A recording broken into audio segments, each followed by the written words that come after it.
Om Shanti. Good morning. साकार मुरली 10 दिसंबर 2022।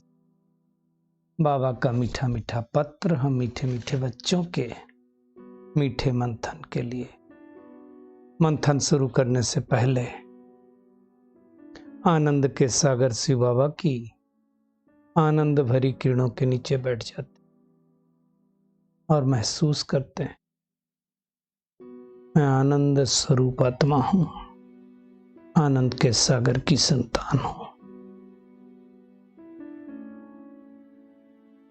आज मीठे बाबा ने कहा, मीठे बच्चे तुम रूहानी अश्व हो। अश्व माने वैसे तो घोड़ा होता है, लेकिन अश्व का मतलब शरीर भी होता है। शरीर भी क्या, आत्मा का अश्व है। बाबा कहते हैं तुम्हें विजयी रत्न बनने की रेस करनी। जैसे वो घोड़ों की रेस दिखाते हैं ना, एक दो के आगे कोई पहले स्लो चलता है, बाद में तेज चलता है ना, कोई शुरू से ही तेज चलता है। तो बाबा कहते हैं महारथी अश्व वो जो राजाई पाने की रेस करे।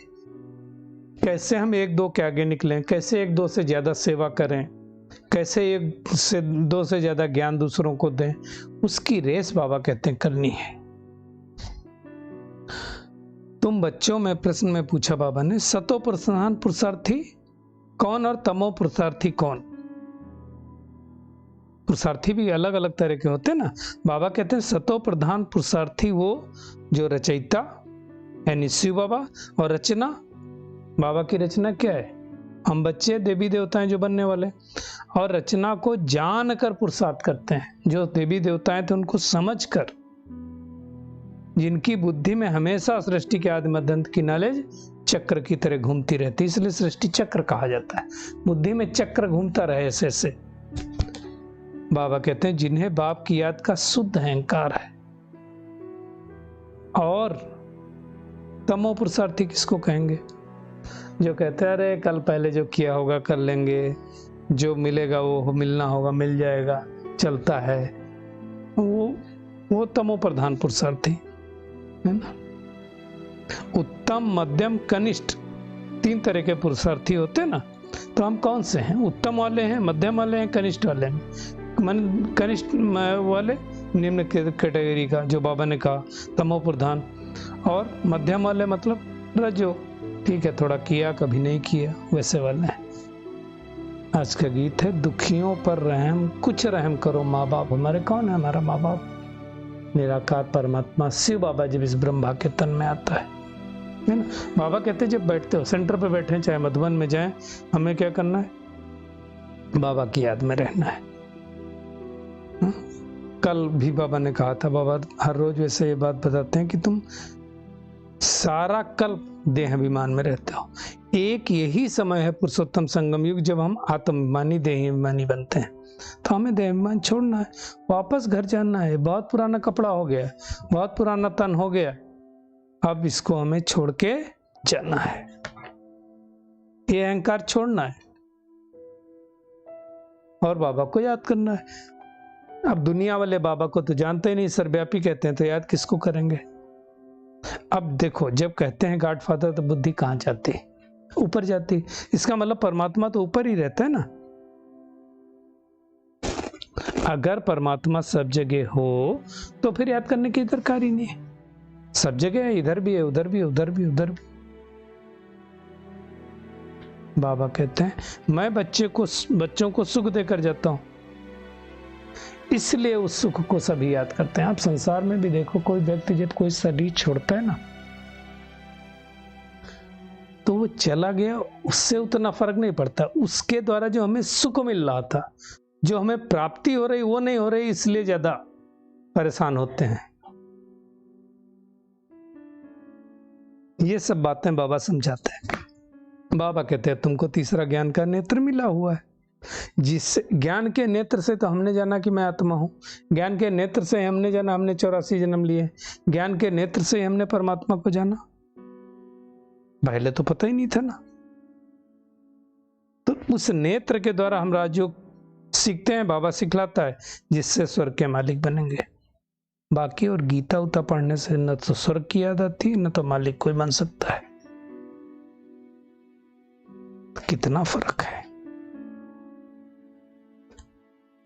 बाबा युक्ति समझाते हैं, याद करो तुम मुझे, जितना जितना तुम मुझे याद करोगे उतना तुम्हारे अंदर परिवर्तन आता जाएगा।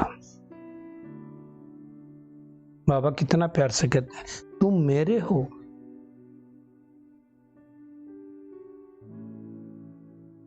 कम जास्ती थोड़ी हो, पूरे पूरे मेरे हो। बाबा ने कहा, यह अनादि बना बनाया खेल है ना। बाबा आता है, एक सत्य धर्म की स्थापना करता है और अनेक धर्मों का विनाश कर देता है। विनाश कराने आता है ना। जो आदि सनातन देवी देवता धर्म प्राय लोप हो गया था, उसकी स्थापना हो रही है। जैसे स्थापना का कार्य पूरा होगा, विनाश चालू हो जाएगा। जैसे दुनिया में दिखाते हैं क्राइस्ट ने क्रिश्चियन धर्म स्थापन किया ना, वैसे आदि सनातन देवी देवता धर्म शिव बाबा स्थापित करता है ना। अब हम सबको ये पुराना कपड़ा छोड़ के वापस जाना है। नाटक में जैसे जिनका जब रोल पूरा होता है तो वो अपने कपड़े चेंज करके चले जाते हैं, ऐसे मुझात्मा को भी ये कपड़ा छोड़ करके चले जाना है। ये बुद्धि में रहे कि नाटक अब पूरा हो रहा है, पुरानी दुनिया से पूरा हिसाब किताब करके वापस चले जाएंगे। कर्मातीत होंगे ना, तब ऐसा होने वाला है। आत्मा संपूर्ण पवित्र एक बार हो गई तो रह नहीं सकती, पवित्र शरीर चाहिए, है ना। अब ऐसी स्वर्ग की स्थापना करने के लिए प्रजापिता ब्रह्मा भी जरूर चाहिए। तो उस ब्रह्मा के तन का आधार लेकर के बाबा ये सब बातें समझा रहे हैं। ये सब संगम युग की बातें हैं, गुहिराज हैं, बाबा के सिवाय कोई समझा नहीं सकता है।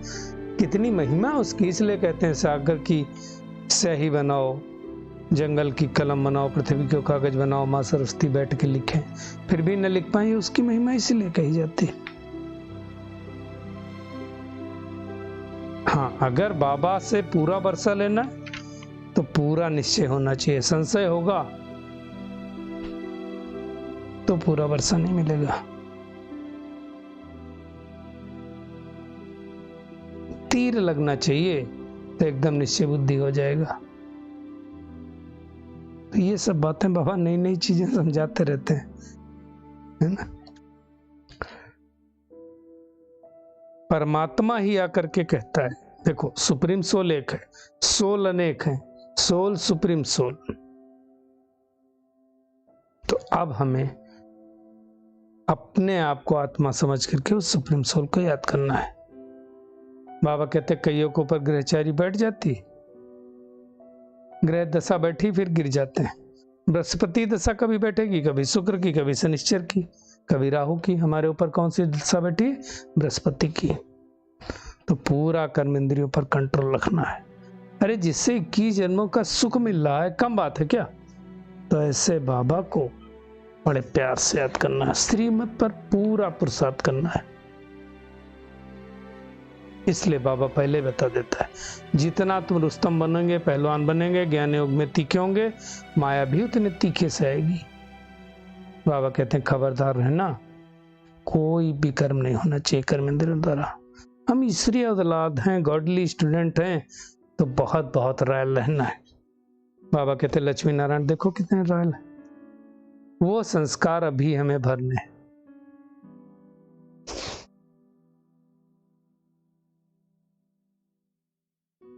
बाबा कहते तुम ईश्वरीय औलाद हो, इसलिए तुम्हारा मान जाता है। इस एक जन्म की वैल्यू बहुत ज्यादा है।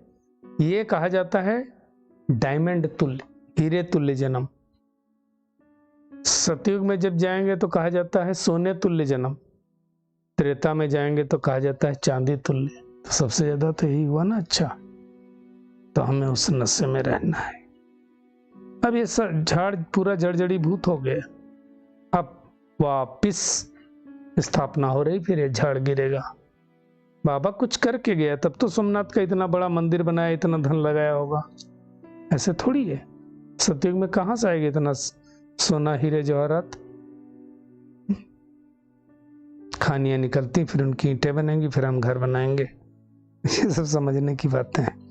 बाबा कहते हैं माया ने बुद्धि को ताला लगा दिया, और ये ताला मेरे सिवाय कोई खोल नहीं सकता है। जब तक बाबा इस सृष्टि पर ना आए, सबकी बुद्धि का ताला खुलता नहीं। तो हमें चेक करना मेरी बुद्धि का खुला है नहीं खुला। कौन सा ताला लगा दिया माया रावण ने? चेक करना है। ताला खुला होगा तो मैं आत्मा जो मेरे को समझ में आएगा दूसरे को समझाऊंगा ना, रख तो नहीं सकता हूं ना। बाबा कहते मैं नॉलेजफुल हूं, मेरा भी ड्रामा में पार्ट है, मैं आकर के तुमको रचता और रचना के आदि मध्य अंत का ज्ञान बताता हूं।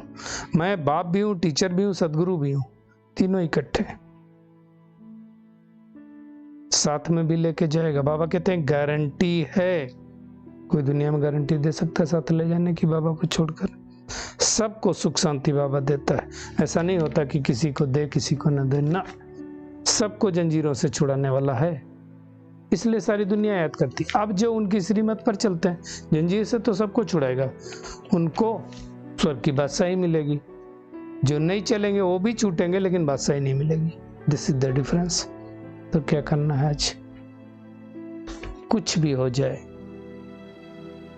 हमें सतो प्रधान बनने का पुरुषार्थ करना है, कोई भी विकर्म इन कर्मेंद्रियों से नहीं करना है, अपने संस्कारों को रायल बनाना है, ज्ञान योग में भी तीखा बनना है, माया के तूफानों से डरना नहीं, उल्टी मत पर कभी भी नहीं चलना है ना, याद करने की रेस करनी है।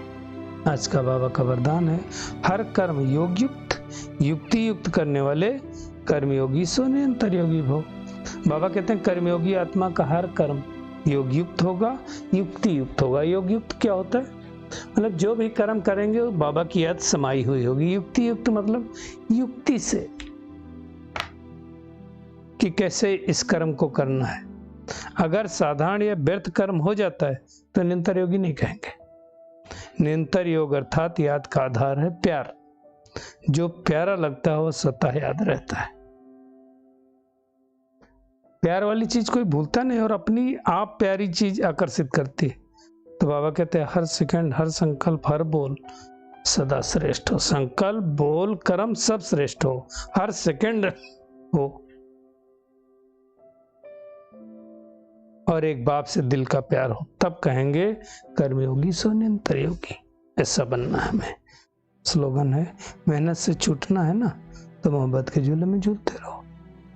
चलिए परमात्मा किरणों के नीचे बैठते हैं और महसूस करते हैं, मैं परमात्मा प्यार की मोहब्बत के झूले में झूलने वाली कोटों में कोई आत्मा हूं। हर कर्म योग युक्त युक्ति युक्त करने वाली निरंतर योगी आत्मा हूं। मैं बहुत शक्तिशाली हूं। मैं कल्प कल्प की विजयी आत्मा हूं। मेरी विजय अवश्यंभावी है। शुक्रिया मीठे प्यारे बाप दादा, शुक्रिया आप सभी का इस मीठे मंथन के लिए। ओम शांति।